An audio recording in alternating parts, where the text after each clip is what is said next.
하나님 말씀 디모데전서 4장 7절에서 8절 말씀을 같이 읽도록 하겠습니다. 디모데전서 4장 7절에서 8절 말씀입니다. 다 찾으셨으면 우리 함께 같이 읽겠습니다. 시작. 망령되고 허탄한 신화를 버리고 경건에 이르도록 내 자신을 연단하라.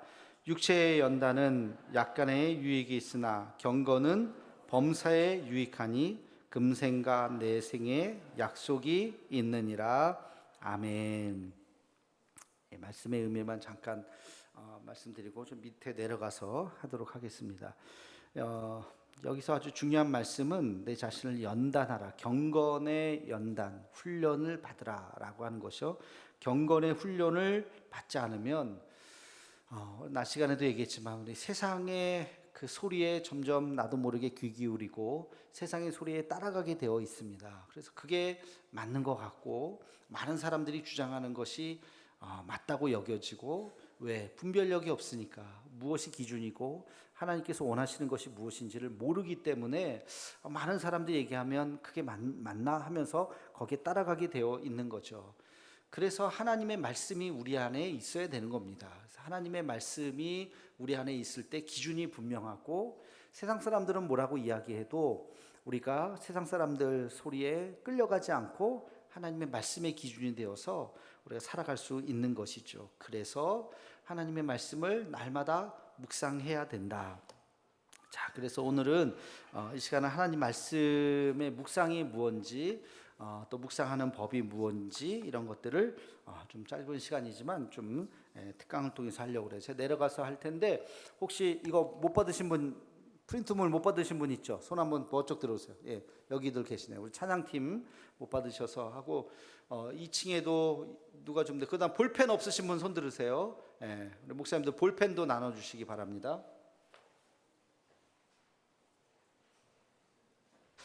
하나, 둘, 셋. 예, 소리 잘 들리죠?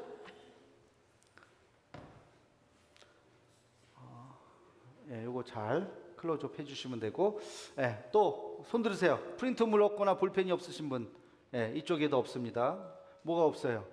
프린트물 없어요? 볼펜, 예, 볼펜이 없대요. 저쪽 목사님 빨리 가서 볼펜.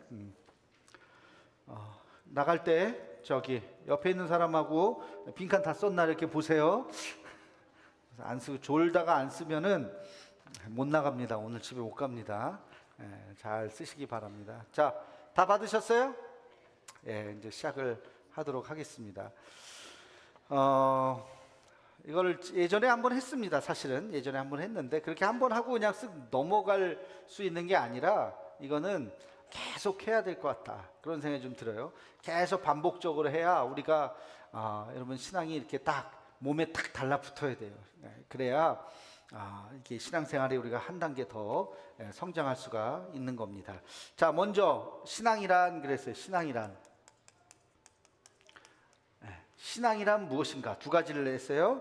하나님을 뭘까요? 하나님을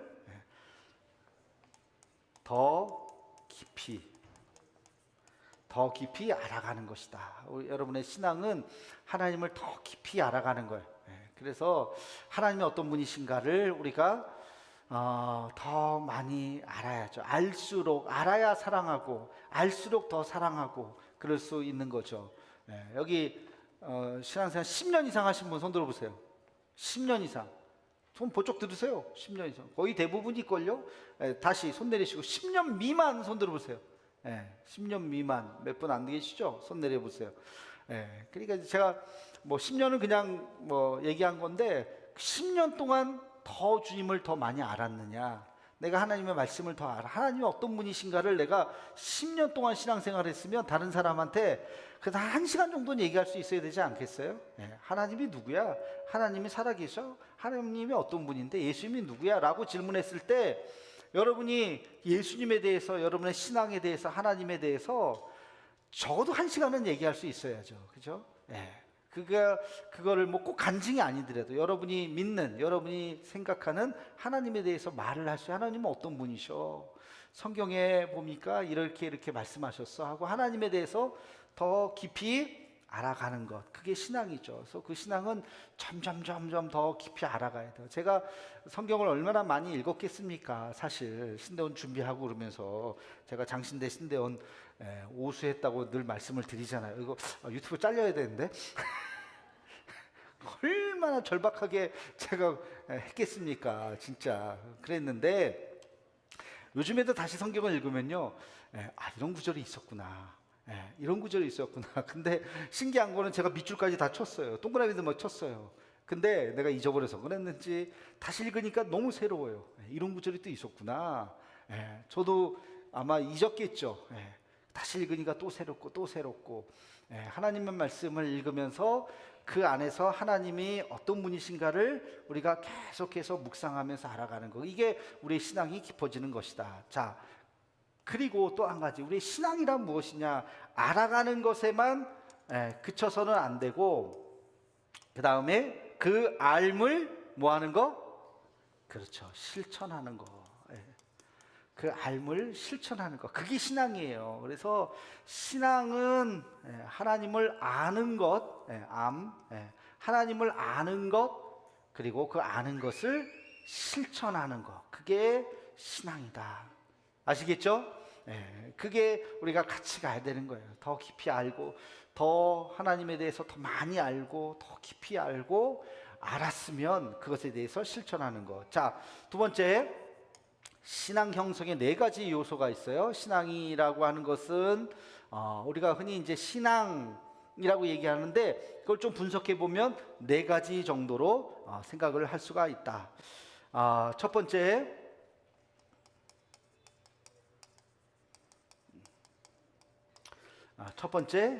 뭘까요? 예배와 설교 말씀인 거죠. 예배를 통해서 하나님의 말씀을 잘 듣는 거. 예배의 핵심은 뭐 가톨릭에서 강조하는 거하고 우리 개신교에서 강조하는 거 조금 다르긴 하지만, 어쨌든 예배는 우리는 말씀을 더 강조하죠. 그래서 시간도 60분 예배 중에서 설교가 차지하는 게 제일 길죠. 30분, 35분 정도를 차지하죠. 그래서 이 말씀, 하나님의 말씀을 더 깊이 알아가는 것이 아주 중요한 것입니다. 그래서 신앙생활은 예배다. 예배의 핵심은 뭐다? 말씀이다. 하나님의 말씀을 듣는 거. 그게 여러분 신앙의 가운데 딱 자리 잡고 있어야 돼요. 내가 신앙생활을 한다는 거, 신앙이 좋다고 말하는 거, 신앙을 열심히 해야 된다고 말하는 거, 그게 뭐냐? 예배 잘 드리는 거라고요. 예배를 더 많이 드리고, 더 뜨겁게 드리고, 그렇죠? 하나님의 말씀을 더 하나라도 더 잘 듣고 하는 게, 그게 신앙이에요. 두 번째, 신앙이라고 하는 것이 뭐냐? 신앙이라고 하는 것은 두 번째, 가로에 뭐가 들어갈까요? 묵상과 깨달음이에요. 예배만 있는 것이 아니에요. 일주일에 예배 뭐 여러분 몇 번이나 드리겠어요? 한 번, 두 번, 세 번? 그죠? 그 하루 24시간 동안 뭐 1시간, 오늘도 주일이라고 그러지만 뭐 1시간, 2시간 예배 드리는 거죠. 일주일 치면 몇 시간이에요? 뭐 3시간, 4시간? 지금 더워서 아마 그 경보 울리는 걸 거예요. 지금 이쪽에 엄청 38도, 39도까지 올라간대요. 이 경산하고 이쪽 포항 쪽이 아까 제가 올라가서 뉴스 보니까, 그러나 여기가 좋사오니 얼마나 좋아요, 그죠? 여기가 이게 있으면 교회가 제일 좋아요. 자, 신앙을 형성하는 것 중에 두 번째가 뭐라고요? 말씀 묵상이에요. 하나님, 일주일에 한두 시간 드리는 예배가 전부가 아니라 나머지 시간 24시간 중에 나머지 한두 시간을 뺀 나머지 시간에 우리가 하나님의 말씀을 읽고 묵상하는 거, 그거는 얼마든지 여러분들이 얼마든지 할 수 있는 거죠. 이 묵상, 그리고 묵상은 깨달음이에요. 깨달음. 아하, 아하, 읽으면서 아하, 다 함께 시작. 아하. 여러분, 아하, 이게 있어야 돼요. 이런 거구나. 하나님의 뜻이 이거구나.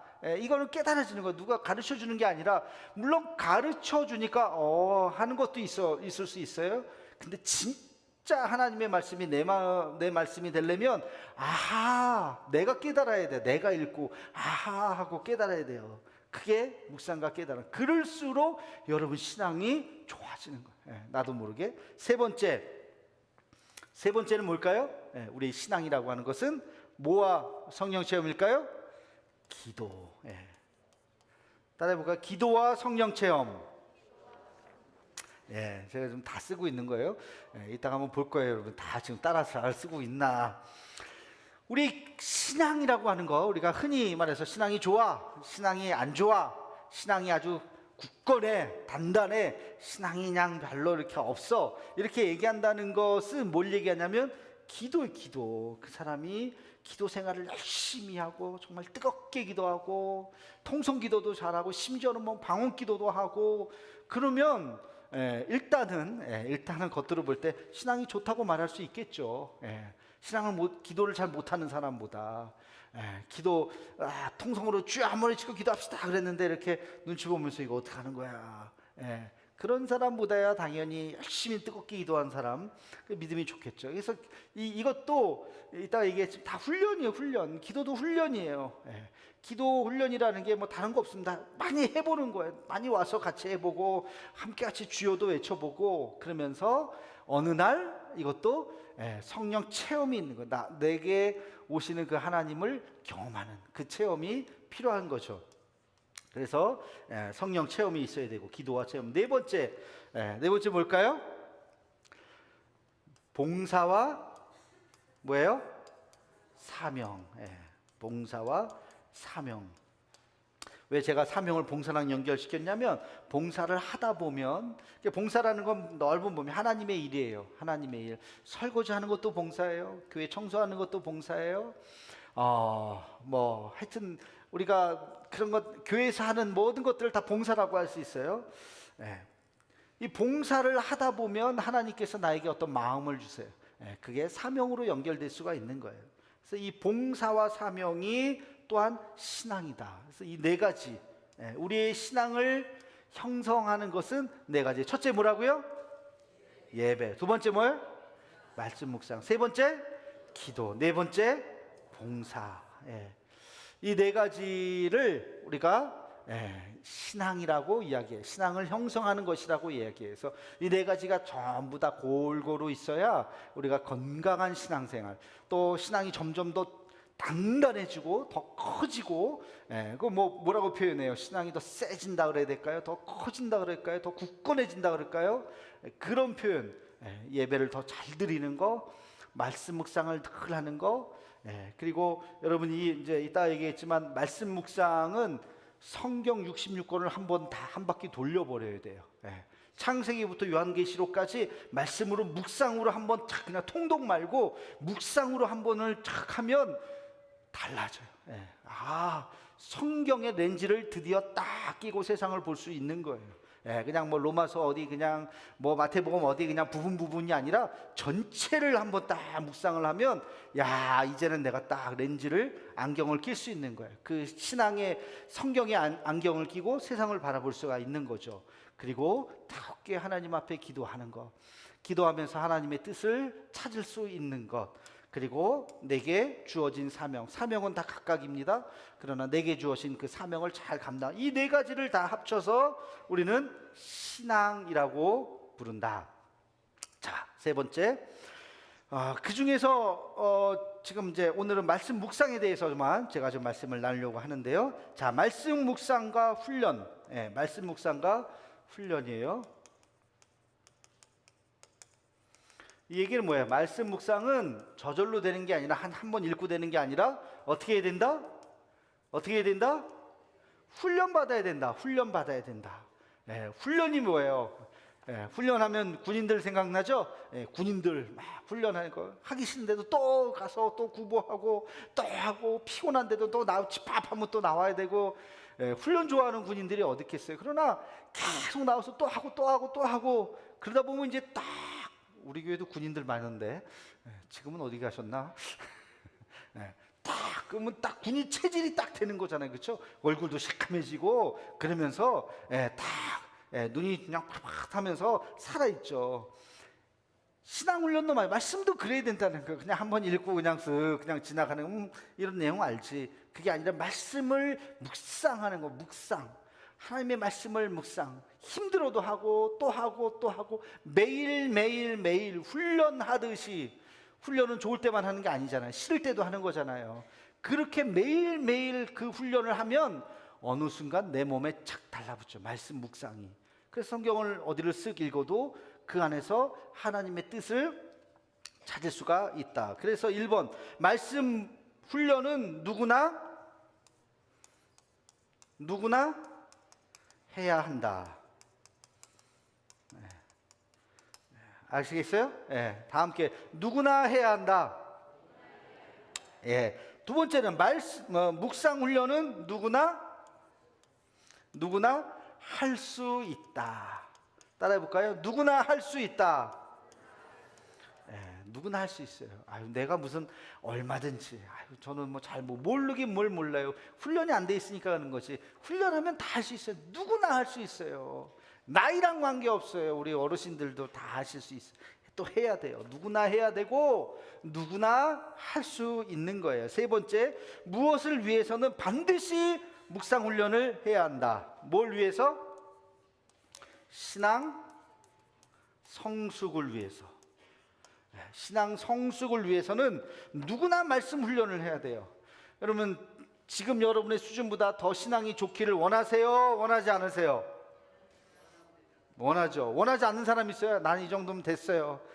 뭐 그러려면 안 해도 돼요. 그냥 뭐 지금처럼 그냥.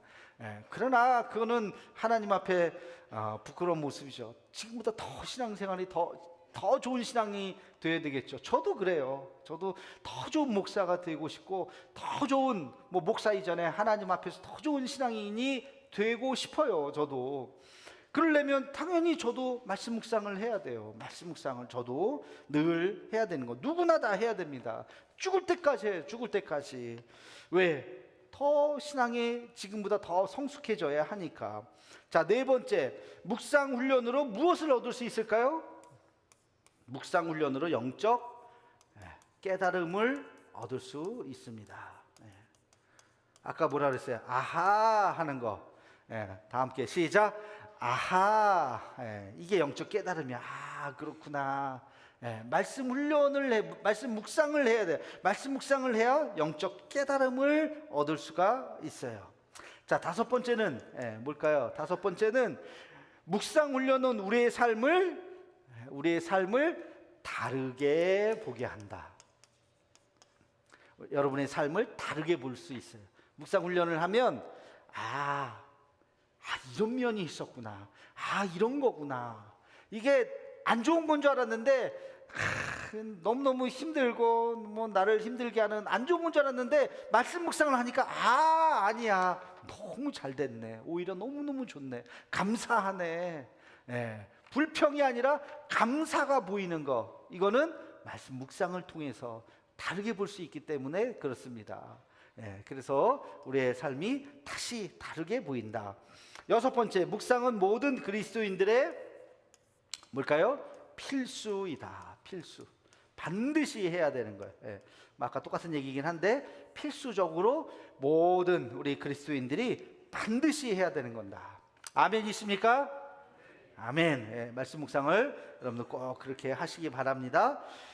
자, 네 번째로 갈게요. 자, 그러면 이제 말씀 묵상은 훈련이어야 하고 반드시 해야 되고 하다 보면 영적 깨달음을 얻을 수 있고 신앙 성숙이 될 수 있고 우리의 관점을 새롭게 볼 수도 있고 반드시 해야 된다. 이제 그렇게 말씀을 드렸어요. 그러면 네 번째 말씀 묵상에 5가지 원칙이 있습니다. 5원칙이라고 하는 것은 구체적으로 말씀 묵상을 내가 어떻게 해야 되느냐, 이 5가지를 잘 기억해야 돼요. 첫 번째, 묵상은 가로 해야 한다. 뭘까요? 매일 해야 된다. 따라해 봅시다. 매일 해야 한다. 이 정말 중요한 거예요. 정말 중요한 거. 별표 3개 해야 돼. 별표 3개. 말씀 묵상은 며칠에 한 번? 매일 해야 된다. 이게 핵심이에요. 이게 여러분 이거 하나만 기억해도 돼요. 매일 해야 된다. 매일. 몰아서 하는 게 아닙니다. 일주일에 한 번만 해서도 안 돼요. 일주일에 2번만 해서도 안 돼요. 매일 해야 돼요. 매일. 365일 매일 해야 돼요. 이게 아주 중요한 거예요. 계속 매일매일 해야 되는 거예요. 두 번째, 말씀 묵상은 어디에서 해야 될까요? 어디에서? 집에서가 아니라 물론 집이 제일 좋긴 하겠죠. 어디서 해야 되냐면 조용한 곳에서 해야 돼. 조용한 곳. 조용한 곳. 그래서 큐티라는 말이 여기서 나온 거예요. quiet time이라고 하는 것이 묵상의 시간, 조용한 시간이라는 거예요.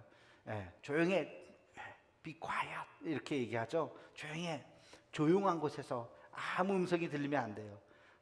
조용한 곳에서 해야 돼. 그게 묵상이에요. 뭐 그 조용한 곳이라는 건 뭐 집일 수도 있어요. 뭐 여러분 집 근처 어디 뭐 조용한 공원이 있다. 그러면 뭐 그것도 좋을 수도 있죠. 그래서 이제 조용한 곳을 찾다가 보니까 교회인 거예요. 교회. 이따 얘기하겠지만, 그래서 교회에서 아침에 새벽에 기도하면서 조용한 시간을 갖는 것은 굉장히 좋죠. 물론 뭐 집에서 대부분은 아침 시간에 뭐 어디 가기도 좀 그러니까 집에서 하시겠지만, 핵심은 뭐냐? 조용한 곳, 방해받지 않는 곳, 연락이 오거나 뭐 전화기가 울리거나 뭐 카톡이 오거나 뭐 그러지 않는, 누가 나를 부르지 않는 나만의 시간, 조용한 시간이 있어야 된다. 세 번째 묵상은 요거는 이제 조금 있다가 뭐 해야 되겠지만 이제 구체적으로 얘기해, 다양한 각도로 생각해야 한다. 요거는 제가 이따가 성경 말씀을 묵상하는 법에 대해서 말씀을 드리겠습니다. 다양한 각도로 생각해야 된다. 네 번째, 묵상은 반드시 적어야 한다. 여러분 적어야 돼요. 묵상은 반드시 적어야 돼요. 그래서 큐티 노트가 필요한 거예요. 그래서 반드시 이렇게 적을 수 있도록 그거를, 그래서 큐티 책을 그래서 우리가 만든 겁니다. 요즘에는 이제 큐티 책도 들고 다니고 하기가 쉽지 않으니까 여러분 집에서 이렇게 뭐 작은 서재라도 갖다 놓고 큐티 책, 성경책 그 시간에 그 장소에서, 똑같은 장소에서 하면 제일 좋겠죠. 그러나 뭐 그게 잘 안 되면, 그래서 만든 게 어디 갔어? 앱은 어디서든지 할 수 있으니까 좀 편하게 하라고 만든 겁니다.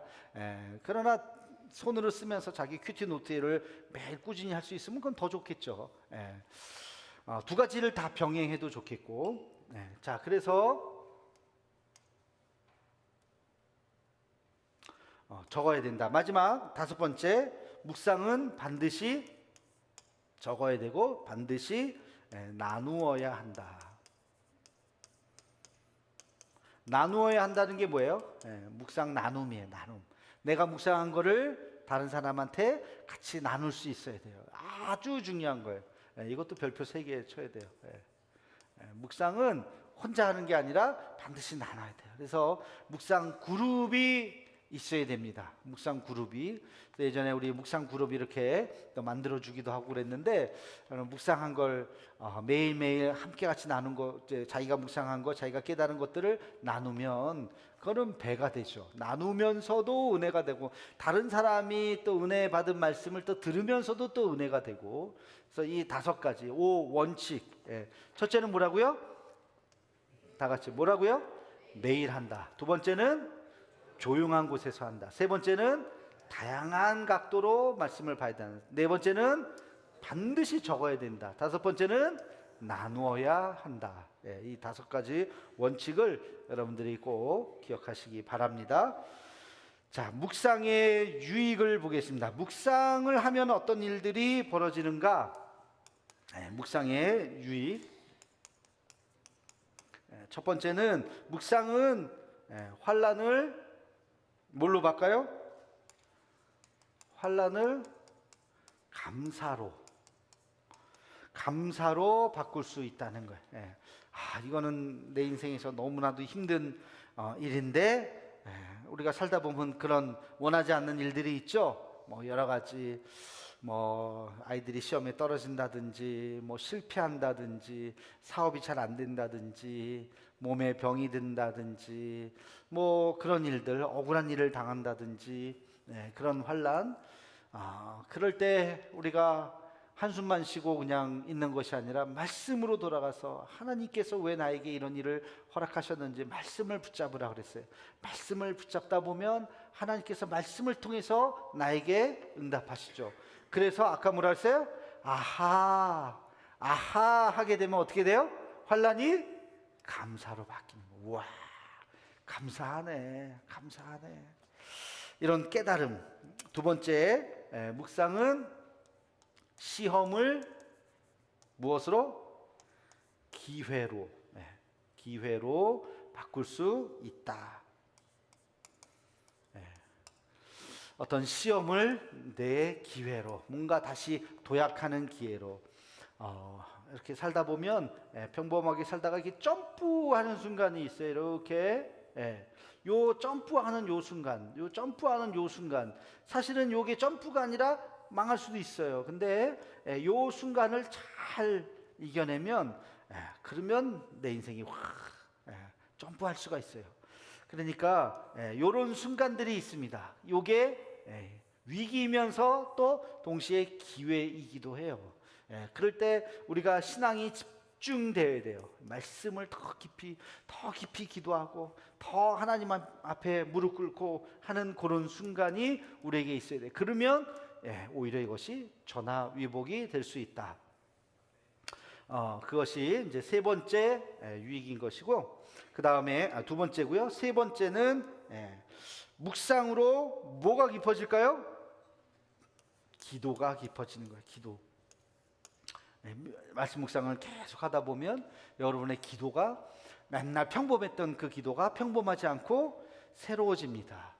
그 기도가 더 깊어집니다. 내 기도가 더 넓어져요. 내 기도만 하고 내 가족 기도만 했는데 그렇지 않고 내 기도가 점점 더 넓어지고, 넓어진 것만큼 더 간절해지고 하는 것을 느낄 수가 있어요. 묵상으로 기도는 깊어진다. 네 번째, 묵상은 뭐라 그랬어요? 네 번째, 묵상은 말씀 이해의 폭을 넓힌다. 거기 가로 없나요? 있어요? 묵상은 말씀 이해의 폭을 넓힌다. 이게 무슨 말일까요? 묵상을 하다 보면 하나님의 말씀을 더 깊이 이해할 수가 있어요. 그냥 이렇게 평범하게 보는 것이 아니라, 지난주 이번 주에 걸쳐서 계속 제가 룻 이야기하고 성경의 예를 많이 이렇게 좀 들었어요. 그런데 그 룻 이야기가 그냥 뭐 지나가는 재밌는 얘기가 아니라 굉장히 의미 있는 하나하나가 다 의미 있는 이야기라고요. 그래서 이 말씀 그 이해를 하다 보면 말씀을 더 깊이 이해할 수가 있다. 그 다음 다섯 번째, 묵상은 복을 받는 뭘까요? 그릇이다. 복을 받는 그릇이에요. 말씀 묵상을 통해서 이렇게 우리가 하나님의 복을 받을 수가 있어요. 말씀 묵상 안 한 사람은 어떻게 해요? 그릇이 없으니까 복을 못 받겠죠. 그죠? 하나님 복을 내려주셔도 그릇이 있어야 그 복을 받을 텐데, 말씀 묵상을 안 하니까 이게 뭐 복인지 뭔지도 모르고, 말씀 묵상하다 보면 와, 이게 하나님의 은혜였구나, 이게 하나님의 복이구나, 그 그릇을 우리가 준비하게 된다는 거예요. 여섯 번째, 말씀 묵상은 뭘 가져올까요? 마음의 평안을 가져온다. 마음의 평안이 있으니까 늘 그 입에서 찬양이 흘러넘치는 거예요. 찬양이 흘러넘치는 거예요. 그래서 마음에 늘 평안. 이게 얼마나 중요합니까? 그렇죠? 특히 우리 현대인들에게 아주 중요한 게 마음의 평안이잖아요. 두려워하지 않는 거예요. 어떤 일이 있어도 우리가 막 이렇게 조바심 느끼지 않고 평안한 거예요. 내 영혼 평안해, 내 영혼 평안해. 그 찬양이 그냥 막 저절로 나오는 거예요. 내 평생에 갑자기 가사가 생각 안 나네. 하도 오래전에 그렇죠? 내 마음이 이렇게 평안한 거죠. 이게 말씀 묵상을 하면 막 어려운 일이 혹시 왜 없겠어요? 우리가 살면서 이런저런 어려운 일이 있지만 그러나 내 영혼 평안해. 이게 제일 중요한 것 같아요. 여러분 뭐 돈 있다고 평안하겠습니까? 돈 있으면 더 불안하지. 돈이 그 사람에게 평안을 가져다 주는 게 아니에요. 그게 아니라 정말 내면 깊은 내 영혼 깊은 곳에서부터 흘러나오는 그 평안, 그게 있어야 되죠. 이게 뭐다? 묵상의 유익이다. 자, 복습. 하나님의 말씀을 묵상하면 어떤 일이 6가지만 일단 하겠습니다. 어떤 일이 있다 그랬어요? 하나님 말씀을 묵상하면 환난이 아니라 감사가, 시험을 무엇으로? 기회로, 그리고 내 기도가 더 깊어지고, 그리고 하나님의 말씀을 더 깊이 이해할 수 있는 폭이 더 넓어지고, 그리고 복을 받는 그릇을 우리가 갖게 되고, 그 다음 하나님 주시는 은혜와 평안이 내 마음속에 있다. 6가지 또 계속하겠습니다. 그 다음에 7번째 묵상은 뭘 가져올까요? 소망을 가져옵니다. 소망. 묵상은 미래에 대해서 꿈을 꾸고 소망을 품을 수가 있는 거예요. 그래서 지금 여기서 끝나는 것이 아니라 미래를 바라보게 되는 거죠. 내 인생뿐만 아니라 내 자녀들 멀리 미래에 꿈을 가져다 줄 수 있다. 8번째 묵상은 무엇의 해결을 가져올까요? 문제 해결. 어떤 여러 가지 어려운 문제들, 삶의 문제들을 해결을 할 수가 있다. 9번째 하나님의 말씀 묵상은 뭘 가져올까요? 지혜를 가져온다. 지혜를 가져온다. 그래서 삶이 말씀 묵상을 잘 하시는 분들은 보면 굉장히 말 한마디도 아주 지혜로워요. 사람들에게 상처 주지 않게 잘 이야기해요. 곤란한 상황에서도 아주 지혜롭게 누구도 마음 상하지 않도록 잘 얘기할 수 있는, 어떠한 문제를 풀 때도 지혜롭게 잘 풀 수 있는 그런 지혜가 말씀 묵상의 능력이다. 그러니까 말씀 묵상이 얼마나 귀합니까? 마지막 10번째는 말씀 묵상은 어디에서 벗어나게 해줄까요? 집착에서 벗어나게 해준다. 삶의 어떤 집착에서. 그러니까 아까 얘기했지만 평안이 오는 거예요. 평안이 오는 이유가 다른 게 아니에요. 집착하지 않으니까. 집착하지 않으니까 다 하나님 앞에 맡기는 거예요. 염려다 맡기라, 주가 돌보시니. 하나님 앞에 다 맡기니까, 집착하지 않으니까 마음에 평안이 오고 찬송이 나오고 기쁨이 있는 거예요. 그렇죠? 이 모든 것들이 다 지금 연결되어 있는데, 이 모든 것들이 다 하나님의 말씀 묵상에서부터 오는 것이다 하는 것을 여러분이 잘 기억하시면 좋겠습니다. 자, 이제 몇 가지만 더 하고 오늘 거기까지만 하고 마치고, 시간 되면은 우리 한번 하나 정도는 샘플로 한번 해보고 다음 시간에 구체적으로 이제 쭉 한번 해보도록 그렇게 하겠습니다. 이제 지금부터는 이제 구체적인 실천편이에요. 어떻게 하나? 6번째 말씀 묵상의 3원칙. 구체적으로 말씀 묵상을 어떻게 할 것인가 하는 것에 대해서 이야기합니다. 한번 따라해 봅시다. 찾으라. 질문하라. 두 번째는 질문하라. 세 번째는 결단하라. 따라해 보세요. 결단하라. 자, 다시 한번. 찾으라, 질문하라, 결단하라. 요거는 여러분이 꼭 한번 외우시면 좋겠어요. 찾으라, 질문하라, 결단하라. 시작. 요게 말씀 묵상의 3가지 원칙이에요. 그래서 이걸 여러분이 꼭 기억해야 돼요. 말씀을 딱 보면, 성경 말씀을 딱 보면 찾으라, 그 다음 질문하라, 그 다음 결단하라. 그 3가지. 요 3가지의 원칙을 이제 지금부터 이제 본론적으로 제가 말씀을 드리겠습니다. 찾으라고 하는 것이 뭐냐? 찾으라. 7번 제가 찾으라고 썼죠? 뭘 찾으라는 거예요? 뭘 찾으라는 거?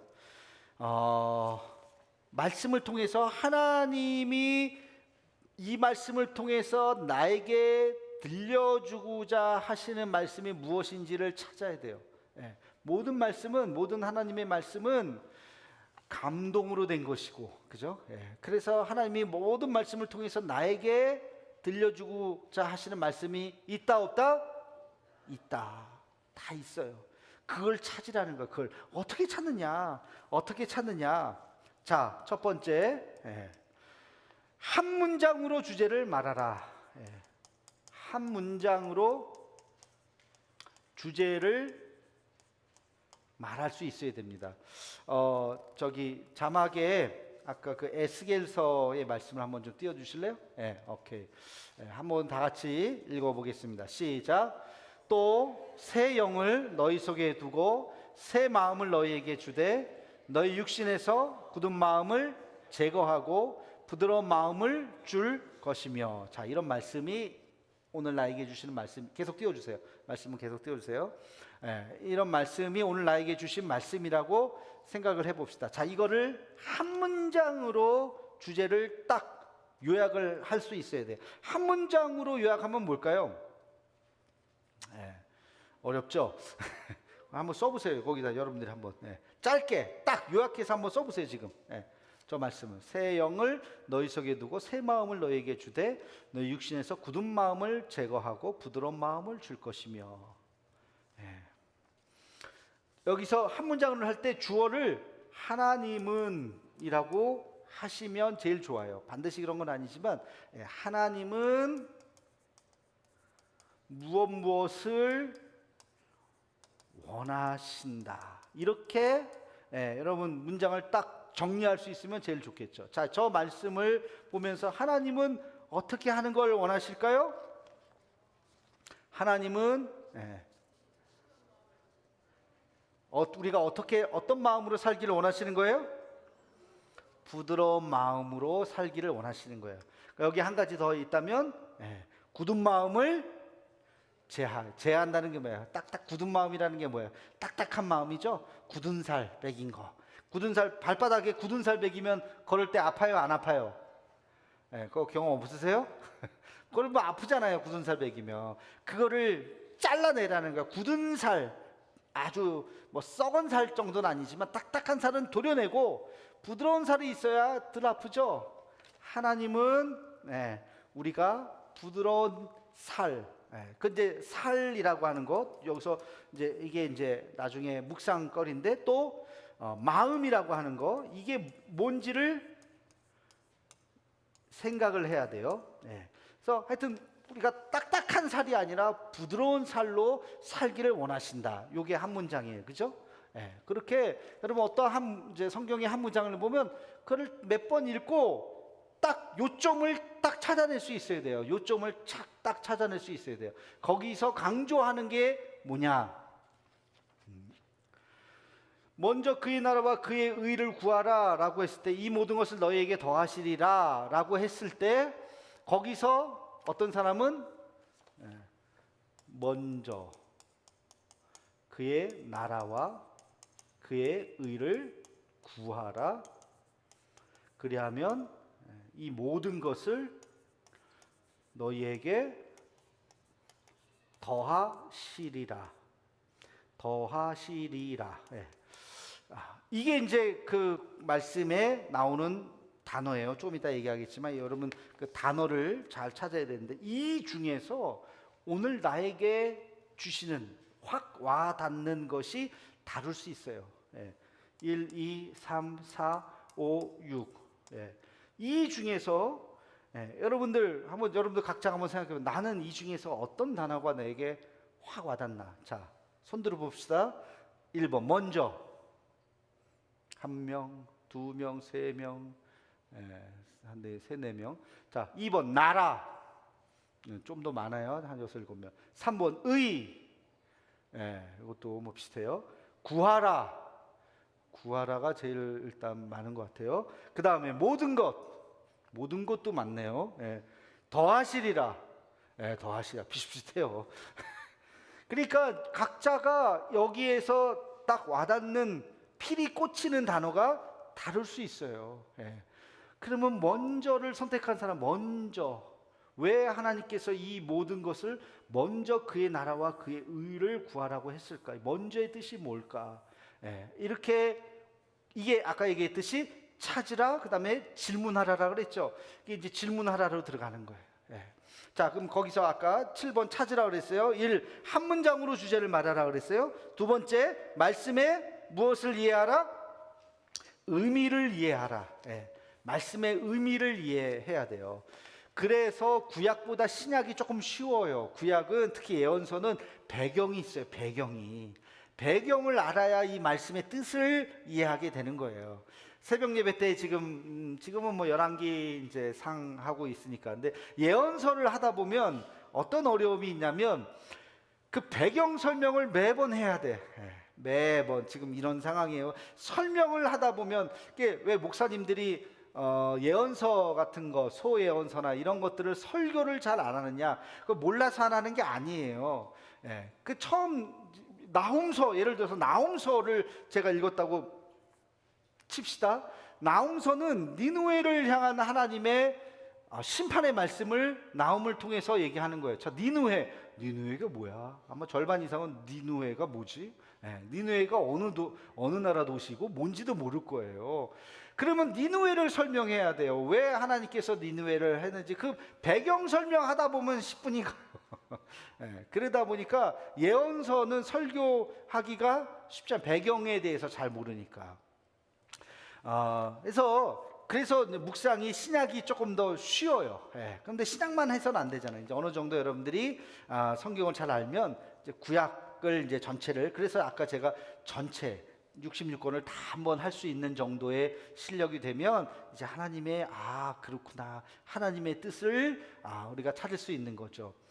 아까 제가 말씀 중에 다수의 의견을 따라가면 안 된다, 이제 그 두 번째 꼭지가 그 얘기했는데, 그때 제 마음속에 딱 떠오르는 건 바로 12정탐꾼이었어요. 그거잖아요. 12명 중에 10명이 얘기했지만 다수가 그럼 그게 정답이냐? 아니라는 거예요. 하나님 원하시는 대답은 2명의 이야기, 믿음의 이야기라는 거죠. 그러니까 우리가 다수가 옳을 수도 있지만 그렇지 않을 수도 있다는 쉬운 거, 편한 길, 다윗이 사울을 죽일 수 있는 게 얼마나 편하고 끝납니까? 거기서 이제 안 도망 다녀도 되고. 그러나 그 길은 하나님의 뜻이 아니라고 하는 그 얘기가 딱 떠오른 거예요. 다윗 이야기 너무나도 맞는 이야기잖아요. 그 이야기가 우리 삶이 그렇게 쉬운 길, 편한 길로 갈 수 있지만 하나님이 기뻐하시는 길이 아니라면 멈출 수 있어야 한다는 거죠. 그래서 여러분들이 이제 그 말씀에 대한 배경에 대한 공부를 해야 될 이유가 여기 있어요. 그래야 성경을 전체로 이거 뭔지 모르겠는데 제끼고 그러지 않고 그걸 다 어떤 말씀이든지 다 찾아서 우리가 묵상을 할 수가 있죠. 자, 요거 조금 이따가 이제 얘기를 하고, 그다음에 3번, 7번에 가로 3번 할 차례예요. 무엇과 무엇에 주목하라? 인물과 지명에 주목하라. 인물과 지명에 주목하라. 그 말씀을 묵상을 하면 사람이 나와요. 갈릴리에서. 그러면 갈릴리 지명이죠. 이 갈릴리가 어떤 땅인지, 수가성 여인을 만나신 이야기. 거기서 왜 낮 12시에 정오에 그 여인은 물길로 나왔는지, 이 상황을 여러분들 뭐 설교를 통해서 많이 들으셔서 아실 텐데, 유대 사람들이 우물가로 물을 길러 오는 시간이 낮이에요, 저녁이에요? 저녁이라고요, 저녁. 원래는. 근데 성경에서는 지금 낮에 갔잖아요, 그 여인이. 여러분 지금처럼 이렇게 지금 2시가 38도라고 나오더라고요. 지금 몇 도야? 지금 좀 떨어졌나? 이렇게 더울 때 물길로 가시겠어요? 여러분, 해 떨어져야 돼. 5시도 지금 한참에 한 6시 넘고 한 7시쯤 돼야, 그때쯤 돼야 이제 조금 좀 식어서 그때 물길로 가지. 다 거기도 그때도 마찬가지. 근데 그 여인이 낮에 물길로 갔다는 거예요. 왜? 사람들이 안 만나고 싶으니까. 사람들 없을 때 간 거죠. 그 배경을 알아야 예수님이 수가성 여인을 만나서 내게 물을 달라라고 얘기했던 그 상황을 이해할 수가 있는, 거기에서 하나님 말씀의 뜻을 우리가 찾을 수가 있는 거죠. 그래서 이 인물과 지명에 대해서 주목하고, 아까 예수님이 갈릴리 사람이다. 갈릴리가 어떤 땅인데, 갈릴리, 이거는 뭐 여러분 다 아시겠지만, 갈릴리, 그 다음에 사마리아, 유다 이렇게 있잖아요. 그죠? 그래서 이 갈릴리에서는 선한 것이 낫지 않는다. 버려진 땅이죠. 척박한 땅이죠. 농사도 잘 되지도 않고 그런 땅이라는 거예요. 대부분의 사람들은 예루살렘 중심으로 해서 남유대에 살았고, 여기 사마리아도 거의 북이스라엘 땅이잖아요. 그러니까 아주 이방인 취급을 했던 땅이고, 그리고 갈릴리가 있지만, 그래서 예수님이 갈릴리 사람이라고 하는 것이 또 배경적인 이해를 여러분이 알아야 예수님이 갈릴리 사람인데 유대로 내려오셨구나 하는 것을 우리가 이해할 수가 있는 거예요. 그래서 그런 것에 대해서 우리가 설교는 그걸 다 설명해 주죠. 설명해 주고 그리고 나서 메시지를 전하니까 설교를 듣는 것은 되게 좀 편하죠. 근데 여러분 개인적으로 묵상을 하려면 이런 것들을 좀 알아야 돼요. 물론 그래서 신앙 책 같은 거, 주석이라든지 이런 책들을 좀 보라 그러고, 여러분 좋은 성경책은 그 밑에 또 해설 같은 게 다 달려 있잖아요. 그런 것들을 읽는 것도 굉장히 도움이 되기도 합니다. 자, 세 번째는 인명과 지명에 주목하라. 네 번째는 명사에 주목하라. 명사. 그래서 아까 여기 보면 명사가 뭐 있어요? 나라, 의, 그죠? 그의 나라와 그의 의를 구하라. 어떻게 보면 이게 이 말씀이 굉장히 핵심이죠. 그렇죠? 그 문장에 먼저 그의 나라와 그의 의를 구하라. 그의 나라와 그의 의가 뭘까? 이게 이제 첫 번째 우리가 묵상해야 되는 거고, 이게 명사라는 거예요. 그 문장의 명사. 그 다음에 다섯 번째는 그 문장의 어디다 써야 되나? 다섯 번째는 그 문장의 동사에 주목하라. 그 다음에 여섯 번째는 그 문장의 형용사에 주목하라. 일곱 번째는 그 문장의 원어에 주목하라. 근데 원어까지 하려면 여러분들이 조금 더 많이 공부를 좀 하셔야 되고, 그래서 요거는 이제 주로 설교할 때 목사님들이 뭐 이걸 원어에 보면 이런 뜻입니다 하면서 얘기를 많이 하죠. 원어를 풀이하는 게 되게 아주 와닿을 때가 있어요. 늘 제가 얘기하는 것 중에 하나가 거룩이라고 하는 단어. 거룩하라 그러잖아요. 근데 거룩의 원어가 카도시라고 그러잖아요. 카도시는 구별하라는 거예요. 구별. 뭔가 구별된 것. 딱 구별된 것. 그게 카도시란 뜻이에요. 그러니까 그거를 거룩이라고 쳤어요. 그러니까 거룩이라고 하는 것은 세속과 구별된 것을 의미합니다. 막 섞어 쓰지 않고 딱 그것만 하는 거, 그게 구별이에요. 하나님의 것을 우리가 구별하고 하나님 앞에 세속에 빠지지 않고, 그래서 양다리 걸치지 않고 뭐 세상 가면 또 세상 사람들하고 같이 교회하면 또 이거는 거룩한 게 아니라, 거룩한 것은 딱 선이 있는 거죠. 그 선을 넘지 않는 그런 마음. 그렇게 우리가 해석할 수가 있어요. 카도시라고 하는 그 단어에서. 그게 이제 원어적인 이해라고 볼 수 있지만, 뭐 여러분들은 명사, 동사, 형용사만 갖고도 충분합니다. 그래서 아까 이 문장에 보면 먼저라고 하는, 이건 뭐 동사는 아니지만 수사죠. 이 단어, 그 다음에 구하라, 이게 동사죠. 구하라, 더하시리라. 이 모든 것을 더하시리라 할 때 뭘 더하신다는 걸까? 이런 것들을 여러분들이 하나하나 생각하고 묵상할 수가 있다. 자, 이제 8번 가겠습니다. 8번에 질문하라. 8번에 질문하라로 갈게요.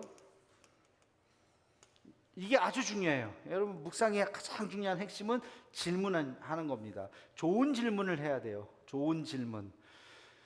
제가 늘 말씀드려요. 설교도 마찬가지예요. 설교도 제가 성경 말씀을 읽고 그 말씀에 질문하는 거예요.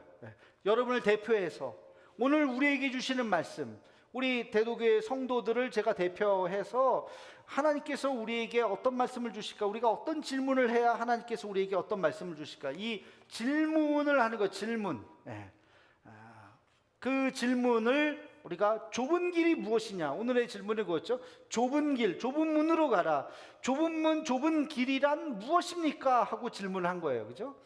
그 질문에 대해서 이런 것이 다가 아니라 이런 것은 아니다. 이런 것은 아니다. 넓은 길이 아니다. 쉬운 길이 아니다. 그리고 자기의 유익을 구하는 길이 아니다. 라는 답을 제가 묵상을 한 거죠. 그리고 그것을 풀이해서 함께 같이 나눈 게 오늘 말씀이잖아요. 질문하라는 거예요, 여러분들. 질문. 그래서 성경에 어떤 질문을 하느냐가 되게 중요하다. 뭐든지 질문할 수가 있어요. 그리고 질문하면 답은 어떻게 해요? 답은 여러분이 찾으셔야 되죠. 질문을 던져서 답을 찾기까지 그걸 뭐라 그래요? 이걸 묵상이라고 하는 거예요. 이걸 묵상. 여러분이 질문 던졌어요. 그리고 그것을 답을 찾아야 되는데 그게 1분 안에 끝날 수도 있고 5분 걸릴 수도 있고 1시간 걸릴 수도 있고 일주일 걸릴 수도 있고 그 질문을 한 달 갈 수도 있어요. 끙끙대고 그게 뭘까? 이건 뭘까? 왜 그랬을까? 이건 뭘까? 그 묵상의 그 깊이죠. 그 답이 남이 얘기해 주는 게 아니라 남이 이건 이거야. 근데 그 사람이 얘기해 준 답을 들어도 신통치가 않은 거예요. 나는 와 닿지가 않은데, 그러면 자기가 그거를 끙끙끙끙 앓고 그 질문에 대한 답을 하는 거죠. 그래서 이 질문하라가 굉장히 중요합니다. 자, 그 첫 번째, 이거 지웁시다. 첫 번째, 거기에서 우리가 뭘 할 수 있냐면 하나님의 뭐에 대해서 질문할까요? 하나님의 성품에 대해서 질문할 수 있어요. 하나님의 성품, 그 말씀에 하나님의 성품. 아까 다시 우리 그 말씀 한번 띄워주세요. 에스겔 말씀 한번 띄워주실래요? 자, 이 말씀에서 하나님의 성품은 뭐라고 볼 수 있을까요? 하나님은 어떤 분이실까요? 하나님은 새 영을 너희 속에 두고 새 마음을 너희에게 주되 너희 육신에서 굳은 마음을 제거하고 부드러운 마음을 줄 것이며, 하나님은 우리에게 부드러운 마음을 주시는 분이시다. 또는 부드러운 마음으로 살기를 원하시는 분이시다. 그렇죠? 딱딱한 마음으로 살기를 원하시는 게 아니잖아요. 하나님은 우리가 딱딱한 마음이 제거되기를 원하시는 분이시다. 이렇게 쓸 수도 있고, 그렇죠? 하나님은 우리가 부드러운 마음으로 살기를 원하시는 분이시다. 또는 거기 보면 주대라는 단어가 있으니까 새 마음, 하나님은 우리에게 새 마음을 주시는 분이시다. 그 새 마음은 어떤 마음이냐? 부드러운 마음이다. 그렇죠? 그렇게 우리가 하나님의 성품, 하나님은 하고 하나님을 주어로 우리가 이야기할 수가 있어요. 어떤 성경의 문장이 와도 우리가 그렇게 찾을 수가 있어요. 아까 먼저 그의 나라와 그의 의를 구하라. 그리하면 이 모든 것을 너희에게 더하시리라 하면 하나님의 성품, 하나님은 어떤 분이시다 하는 걸 찾을 수 있을까요? 먼저 그의 나라와 그의 의를 구하라. 하나님은 먼저 그의 나라와 그의 의를 구하는 자에게 모든 것을 주시는 분이시다. 좀 길긴 하지만 그렇게 찾을 수도 있고, 또 좀 더 짧게 한다면 하나님은 모든 것을 주시는 분이시다. 어떤 자에게? 의와 그의 나라와 그의 의를 구하는 자에게. 하나님은 그의 의와 나라와 의를 구하는 자에게 모든 것을 주시는 분이시다. 이렇게 우리가 하나님은 이라고 하는 주어를 가지고 하나님의 성품을 찾을 수가 있어요. 그래서 질문의 첫 번째는 하나님은 어떤 분이신가? 이 말씀 속에서 하나님은 어떤 분이신가? 라고 하는 것을 첫 번째 찾아야 돼요. 두 번째, 뭐에 대해서 질문하라? 등장인물에 대해서 질문하라. 오늘은 시간이 벌써 3시가 되어서 말씀을 많이 안 할 거예요. 이거 다음 주에 가지고 오실 수 있으면 가지고 오시고, 뭐 없으면 제가 또 복습을 좀 할 텐데, 다음 시간에는 계속 짧은 구절을 가지고 여러분 계속 묵상하는 거를 함께 좀 실천을 좀 실습을 좀 해보도록 그렇게 하겠습니다. 자, 두 번째는 뭐라고요? 등장인물에 대해서 질문하라. 왜 요한이 이런 질문을 했을까? 왜 베드로가 왜 이런 질문을 했을까? 예수님이 왜 베드로에게 깊은 곳에 가서 그물을 던지라고 했을까? 왜 베드로는 내가 밤이 맞도록 던졌지만 말씀에 의지해서 내가 다시 이 그물을 던지겠나이다 라고 말했던 그 뜻이 무엇일까? 왜 베드로는 이렇게 말을 했을까? 라고 하는 그 등장인물에 나오는 그 대화, 예수님과의 대화 또는 거기에 성경에 나오는 그 대화를 우리가 잘 볼 수가 있어요. 등장인물에 질문하는 거. 세 번째는 예수님의 마음을 질문하라. 예수님은 왜 죄 없는 자가 돌을 던지라. 예수님의 왜 이렇게 말씀하셨을까? 사람들을 향해서. 그것은 무슨 뜻일까? 죄 없는 자가 돌을 던지라고 하는 것은 무슨 의미인가? 이게 무슨 뜻이겠어요? 죄 없는 자가 돌을 던지라 라고 하는 것은 너희들 다 스스로를 남한테 돌 던지기 전에 스스로를 먼저 생각해 보라는 거예요. 너희도 죄인이잖아. 죄인이 죄인한테 뭐 왜 손가락질을 하느냐. 그 여인은 걸린 죄인이고 너는 안 걸린 죄인일 뿐이지. 같은 죄인인데 뭐 예수님께서는 그렇게 그런 의미에서 말씀하셨다고 생각할 수도 있죠. 그 다음에 네 번째는 나의 상황에 적용하라. 나의 상황. 이게 아주 중요하다 그랬어요. 아까 제가 질문하라. 그다음 세 번째가 결단하라 그랬죠. 결단. 그 결단에 뭐냐면 적용이 있는 거예요. 그래서 내가 돌을 던지지 말아야 될 사람은 누구인가? 나는 지금 누구를 향해서 돌을 던지고 있는 것은 아닌가? 나에게 적용을 하고 있는 거예요. 나는 내 눈에 들보를 보아라. 남의 눈에 티끌을 보지 말고 이제 그런 말씀이 있잖아요. 그랬을 때 내가 보아야 하는 내 눈에 들보는 무엇인가? 그게 내 상황에 대한 적용이죠. 그죠? 여러분들 주일 말씀 플러스 가지고 제가 그렇게 맨날 묵상집을 만듭니다. 아세요? 고생해서 뭐 고생까지는 아니지만 주일 말씀을 말씀 플러스로 만들어요. 말씀 플러스에서 제가 던지는 질문이 항상 그런 거예요. 적용이에요, 적용. 그 오늘의 그 말씀을 내가 어떻게 여러분이 어떻게 삶에서 적용할 수 있을지를 그 이야기하는 겁니다. 자, 그 다음에 이제 마지막으로 여기까지 하고 시간 많이 가서 마치도록 할게요. 9번 결단하라. 결단하라. 첫 번째는 무엇을 찾으라? 실천 사항. 내가 실천할 수 있는 게 뭘까를 찾는 거예요. 여러분, 오늘 말씀 아까 제가 잠깐 말씀드렸는데 오늘 말씀 뭐라 그랬습니까? 좁은 길, 쉬운 길이 아니라 편한 길이 아니라 의로운 길로 가야 된다. 두 번째, 다수가 가는 길이 아니라 진리의 길로 가야 된다. 세 번째, 이기적인 길이 아니라 사랑의 길, 헌신의 길로 가야 된다. 요거였죠? 오늘 말씀이 이렇게 요약을 할 수 있는데 그렇다면 이제 여러분 이거를 우리가 실천 사항을 한번 생각을 해본다면 나는 편하고 쉬운 길로 가려고 했던 것이 무엇인가? 그것이 하나님의 뜻이라고 생각하지 않고 그냥 막연히 쉽게 그냥 가려고 했던 것은 무엇인가? 나에게 있어서 의로운 길이란 어떤 길인가? 여러분의 선택 상황 속에서 어떤 것을 결정을 할 때 그것을 한번 생각을 해볼 필요가 있죠. 그죠?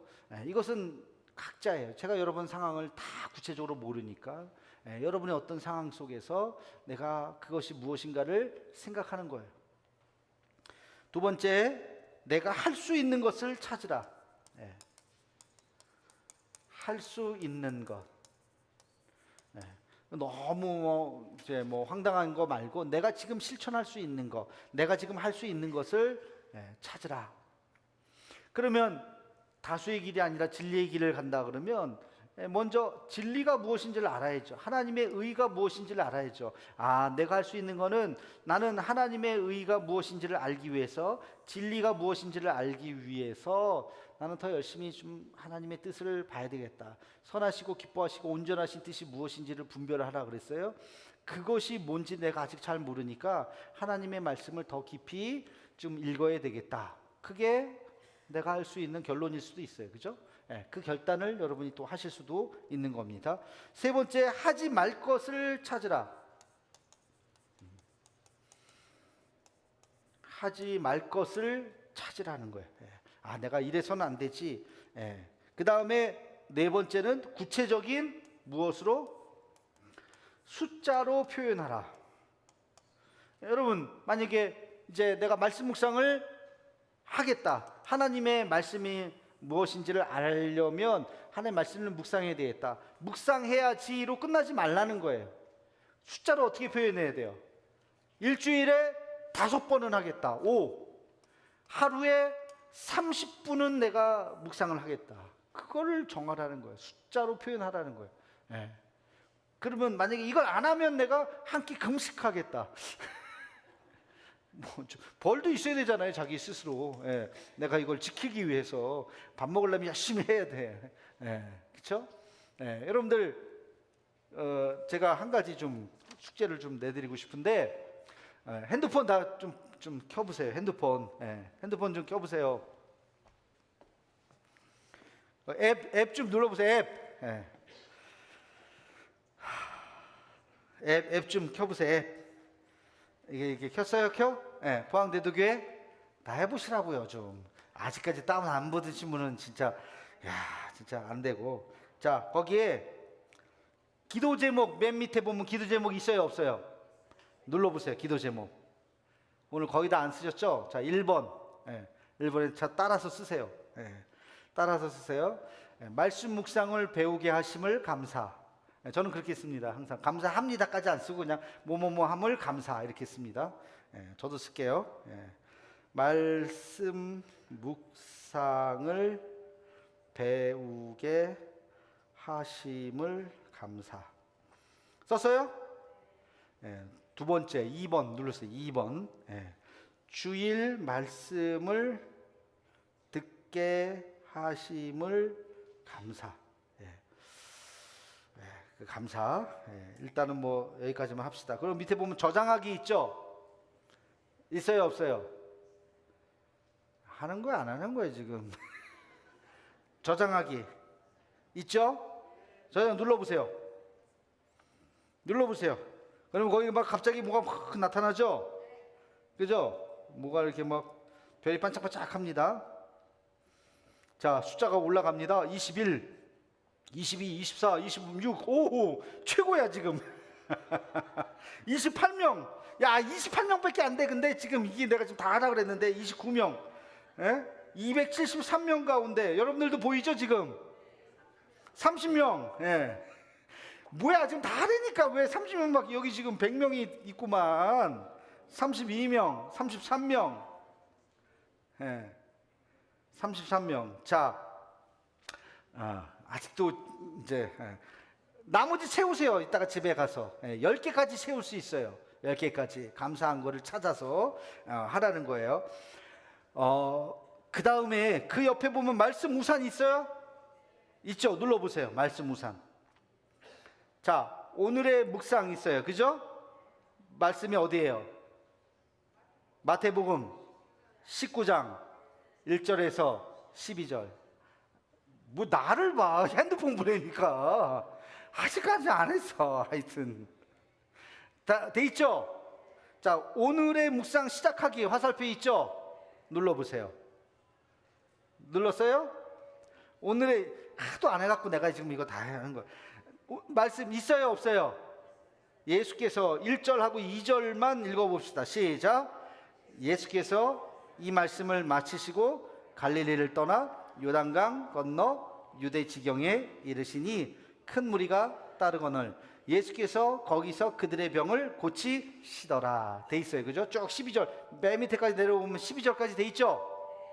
자, 그 밑에 보세요. 나의 묵상 노트 1번 하나님의 성품 찾기 있죠? 하나님은 하고 거기 손으로 딱 누르면 자판이 올라와요, 안 올라와요? 올라오죠. 여러분이 그거를 찾으시는 거예요. 하나님은 무슨 분이시다. 뭐 예를 들어서 제가 이렇게 쭉 보니까 거기 이혼 증서 뭐 장가가는 거, 그러면 예를 들어서 하나님은 이혼을 싫어하는 분이시다. 뭐 그렇게 쓸 수도 있어요. 뭐 하나님 이혼 좋아하시겠어요? 그 다음에 거기 보면 오늘의 묵상 단어 있죠. 그죠? 그거 딱 누르면 여기에 작성해 주세요 하고 딱 누르면 또 자판이 올라오죠. 거기에 보면 단어를 쓰는 거예요. 여러분이 아까 제가 명사나 동사나 형용사나 그런 것들 잘 보라 그랬잖아요. 그죠? 그런 것들을 한번 쭉 보면 하나님은 2절에 보면 거기서 그들의 병을 고치시더라 그랬잖아요. 하나님은 우리의 병을 고치시는 분이시다 이렇게 쓸 수도 있고, 거기에 보면 병, 그 다음에 아내를 버리는 것이 옳으니까 그랬죠. 그러면 거기서 여기서 아주 핵심은 5절 말씀일 수 있어요. 그 부모를 따른 아내에게 합하여 그 둘이 한 몸이 될지니, 한 몸, 부부가 한 몸, 이런 것들이 하나의 단어일 수 있어요. 그런 것들을 쓰시고, 세 번째 말씀을 통한 나의 영성 질문, 이게 아까 얘기했던 그 질문하라는 거예요. 질문. 그냥 제가 그냥 시간이 없으니까 그냥 간단하게 하면 내가 이혼하지 않고 잘 살려면 어떻게 해야 될까? 이게 질문일 수 있어요. 그죠? 더 여러분이 더 깊은 묵상을 할 수도 있어요. 그러면 그 밑에 말씀을 통한 나의 결단과 다짐 있죠? 그럼 내가 우리 아내한테 더 잘해야 되겠다. 이걸 아까 구체적으로 하라 그랬어요. 숫자를 하라 그랬어요. 설거지를 일주일에 3번을 하자. 청소를 일주일에 내가 한 3번, 5번은 무리고 한 2번 정도는 내가 청소를 한다. 뭐 이렇게 숫자를 적어서 쓰란 얘기예요. 그 다음에 묵상 중에 떠오르는 복음성과 가사는 그거는 뭐 여러분들이 떠오르는 사랑은 언제나 온유하며 뭐 이런 거 써도 되고, 마지막으로 말씀으로 격언 만들기 하는 거는 그 말씀을 묵상하면서 내가 이렇게 격언, 가정이 가장 소중한 것이다 뭐 이렇게 쓸 수도 있고, 오늘 기도 한 문장, 함부로 이혼하면 안 된다, 패가 망신한다. 그게 이제 격언이고, 하나님 우리 배우자를 더 사랑하고 한평생 해로하게 해 주옵소서 뭐 이렇게 쓸 수 있겠죠. 제가 지금 뭐 저 구절이 길어서 그냥 간단하게 그냥 생각난 것만 얘기한 건데 뭐 다른 말씀이 있을 수도 있어요. 그러니까 여러분들이 한번 이거를 보여드린 이유가 있습니다. 여러분, 제가 이걸 이번 다음 주까지 숙제예요. 감사일기하고 말씀 묵상하고 매일매일 달라집니다. 이게 18장까지 마태복음부터 해서 18장까지 온 거예요 지금. 그러니까 이거 매일매일 아침에 키면 0시 딱 되면 이 말씀이 딱 바뀌어요. 과거로 돌아갈 수도 없어요. 한 12시가 넘어가면 어저께 거 못했는데 끝났어요. 다시 돌아갈 수 없습니다. 그러니까 12시 전까지 여러분들 이걸 좀 매일매일 좀 하시기를 좀 바랍니다. 그래서 보자. 그래서 42명까지 올라갔네. 최고야 지금. 감사기도. 그 옆에 보면 기도 제목이 있어요. 또 감사기도 그 옆에 기도 제목 보여요? 보여요? 옆에 모르는 사람 좀 알려주세요. 거기 기도 제목 누르면 기도 제목도 3개가 있고 추가해서 5개까지 쓸 수가 있습니다. 그래서 요거를 제일 좋은 거는, 다시 얘기합니다, 제일 좋은 거는 매일매일 조용한 시간에 집에서 손으로 쓰면서 큐티노트 갖다 놓고 이렇게 하는 게 제일 좋아요. 그러나 그게 또 바쁘다 보면 매일매일 그렇게, 아까 매일 하는 게 제일 중요하다 그랬죠. 할 수 없을 때 이거라도 하시라는 거예요. 이렇게라도. 근데 요게 생각보다 습관을 들이면 굉장히 좋습니다. 저는 매일매일 아침마다 이거를 하는데 감사일기를 계속 쓰고 감사를 쓰고, 저는 10개를 채우려고 하는 게 제 목표예요. 그래서 한 5개, 6개 쓰다 보면 나머지 3개 어떻게 채우나, 4개 어떻게 채우나 그럴 때가 있어요. 그러면 일단 멈춰놓고 또 저녁에 가서 또 다시 또 이렇게 씁니다. 그래서 10개를 채우려고 하는 게 이제 제 목표이긴 한데 이걸 계속 하다 보니까 달라요. 굉장히 좋습니다. 이 습관을 들이라는 거예요, 여러분들. 그래서 다음 시간에 제가 조금 더 구체적으로 어떻게 하는지를 좀 말씀을 좀 드리도록 하겠습니다. 어디까지 했어요? 거기 숫자까지 했죠? 5번 내가 할 수 있는 것에서 우리가 해야 할 것까지.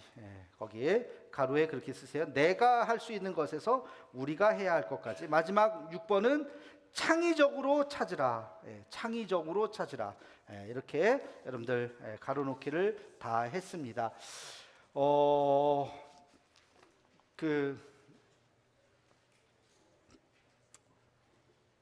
시편 제가 한 3가만 낼게요. 1편 1절에서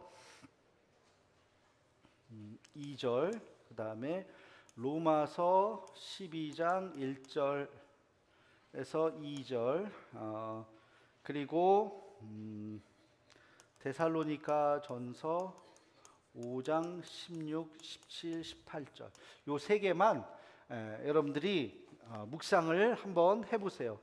어떻게 하느냐? 그 질문 한 2개 정도, 2개 정도 하고 그 영성 질문에 대한 여러분의 답, 묵상을 한번 적어 오시고 그 다음에 실천 사항, 그것에 대해서 자기의 실천 사항, 내가 뭘 하겠다 하는 거를 요 3개를 제가 아주 다 아는 그런 말씀이니까 이걸 숙제로 한번 내드릴 테니까 한번 해보시고, 이러면 또 다음 주에 또 썰렁해지는 거 아니야? 다 숙제 못했다가 아무도 안 오는 거. 우리 교회는 막 그런 분은 없겠죠. 그래서 하여튼 이거를 한번 묵상을 한번 해보세요. 그래서 매일매일 하는 거는 성경 마태복음 말씀이 앱에 있으니까 우리 주보에도 나옵니다. 그거 이렇게 7가지 질문을 가지고 한번 해보시고, 특별히 요 3가지 시편 말씀, 로마서 말씀, 데살로니가 전서 말씀을 한번 여러분들 잘 이렇게 묵상을 해가지고 질문을 하고 질문에 대한 답, 그리고 그것에 대한 자기의 실천 사항을 한번 메모를 한번 해 보시기 바랍니다. 처음 해보시는 사람은 어려울 거예요. 어려우면 어려운 대로 한번 해보시고, 그리고 아이고 말씀이 너무 쉬운데 그러면 다른 말씀 하셔도 괜찮아요. 다른 말씀을 가지고 하셔도 되고, 그래서 하면서 계속 해보시고, 그리고 아까도 얘기했지만 제일 좋은 건 이렇게 비슷한 또래 사람들끼리 한 4명에서 6명, 그게 제일 좋아요. 마음 맞는 사람 4명, 많으면 6명, 6명 넘어가면 나눔이 안 돼, 힘들어요. 또 2명은 또 계속 하긴 또 너무 좀 그래. 2명, 3명은 조금 작고, 그래서 4명에서 6명이 소그룹 만들기가 제일 좋습니다. 그래서 그거는 뭐 셀별로 해도 좋고 셀이 아니어도 상관없어요. 자기의 뭐 성교회별로 해도, 아니면 뭐 개인적인 친구들끼리나 이렇게 해서 그거를 일주일에 한 번 모여서 일주일 동안 이제 자기가 나눴던 것들을 함께 같이 나누고, 같이 뭐 나누다 보면 시간이 많이 갑니다. 그래서 뭐 1시간도 좋고 뭐 그러는데, 최소한 30분에서 1시간 정도 이렇게 모여서 좀 나누고 서로 같이 기도하고 그러면 그게 여러분의 신앙을 굉장히 빨리 자라게 할 거예요. 여러분 그게 꼭 있으셔야 돼요. 그래서 저는 우리 셀도 있지만 셀이 그렇게 되면 사실은 제일 좋고, 또 셀은 또 이렇게 나이 차이도 그렇고 조금 또 신앙 수준도 그렇고 신앙 연조도 그렇고 좀 다를 수도 있어요. 그러니까 그거는 셀은 또 셀대로 하고 말고 묵상 소그룹이 있으면 좋겠어요. 이렇게 4명씩 묵상 소그룹에서 묵상 소그룹이 이렇게 마음 맞는 사람끼리 모여가지고, 옛날에 우리 우아한 모임 하고 그랬었는데 그런 모임들끼리 같이 좀 다시 좀 활성화하면 좋겠다. 다음 시간에 좀 이어서 계속 이야기하도록 하겠습니다. 우리 찬송가 여기서 마무리하죠. 620장 1절 반주해 주시고 부르고 제가 같이 한번 기도하고 축도하고 마치도록 하겠습니다.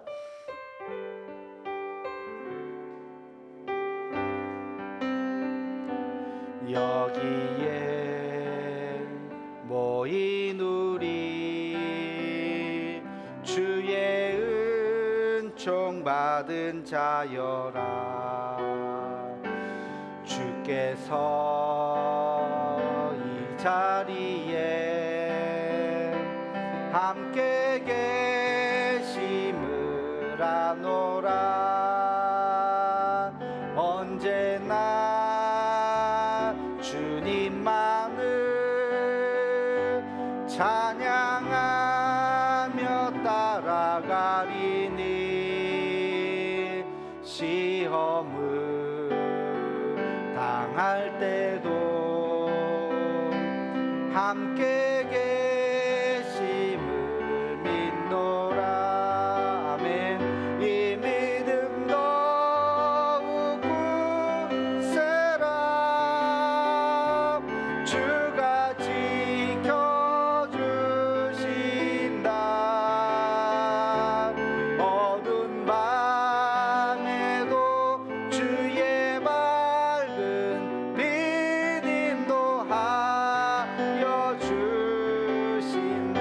함께 우리 같이 기도하겠습니다. 하나님, 다시 말씀 묵상을 시작하기를 원합니다. 그동안 게을렀던 것을 반성하고 매일매일 하나님의 말씀을 읽고 묵상하며 하나님의 뜻이 무엇인가를 찾는 우리 모두가 되게 해 주옵소서. 매일매일 주보에 나오는 말씀들, 예배에 나오는 그 말씀들, 마태복음 말씀을 읽으며 하나님의 뜻을 깨닫고 메모하고 기록하고 결단하고 다짐하는 우리의 삶이 되게 해 주옵소서. 우리 함께 같이 주여 한번 외치고 같이 기도하겠습니다. 주여. 하나님 아버지, 하나님의 말씀을 묵상하겠습니다. 하나님의 말씀을 앞으로 읽고 묵상하겠습니다. 하나님, 게을러지지 않겠습니다. 다시 한번 우리가 매일매일 하나님의 말씀 가운데 나아가도록 하나님 함께 하겠습니다. 하나님 인도하여 주시옵소서. 하나님, 우리와 함께 하여 주시고 감사 일기를 쓰고 기도 제목을 쓰고 그리고 말씀 묵상을 하고 하나님 아버지, 우리의 삶이 그렇게 하나님 앞에 날마다 가까이 나아갈 수 있도록 하나님 인도하여 주시옵소서. 우리 대도의 가족들 말씀 묵상 늘 가까이 하게 하여 주옵시고 하나님의 말씀으로 나아가는 우리 모두가 되게 하여 주시옵소서. 주님, 그래서 어떤 일이 있다 할지라도, 어렵고 힘든 일이 있다 할지라도 하나님 아버지, 우리가 낙심하지 않고 하나님의 뜻을 분별하며 살아갈 수 있도록 하나님 인도하여 주시옵소서. 거룩하신 주님, 묵상은 환난을 감사로 바꾸는 줄로 믿습니다. 묵상은 시험을 기회로 바꾸는 줄로 믿습니다. 하나님, 날마다 하나님의 말씀을 묵상하게 하여 주옵시고 게으르지 않게 하여 주옵시고 우리의 삶에서 하나님께서 이루어 가시는 것들을 바라볼 수 있는 큰 믿음을 우리에게 허락하여 주시옵소서. 우리 다음 주에 또 만나서 다시 한번 이 말씀 묵상을 배울 때에 늘 하나님의 말씀이 가까이 있고 날마다 우리에게 들려주시는 주의 음성을 들으며 신앙생활하는 우리 모두가 되게 하여 주옵소서. 이제는 우리 주 예수 그리스도의 은혜와 하나님 아버지의 그 크신 사랑하심과 성령의 교통하심이 오늘 주신 말씀을 기억하며 하나님의 말씀을 날마다 묵상하고 더 깊은 신앙으로 나아가기를 소망하는 사랑하는 대도의 모든 가족들 머리 위에 이제로부터 영원토록 함께 하시기를 간절히 축원하옵나이다. 아멘.